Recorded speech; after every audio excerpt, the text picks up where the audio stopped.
To seam the countertop. The way the countertop is seamed is we add biscuits into this block.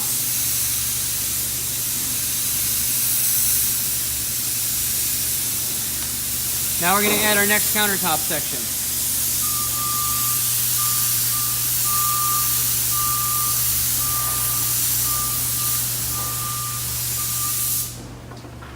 We lay it on top and then we just bring it in until those biscuits line up and we get our seam pretty close.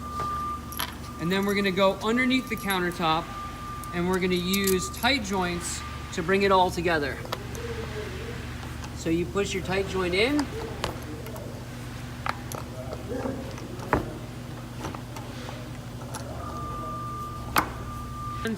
And move it with your finger until that seam goes away and then tighten it all the way down. And you're going to do this for all 3 tight joints that are here. And don't be afraid to loosen some and retighten.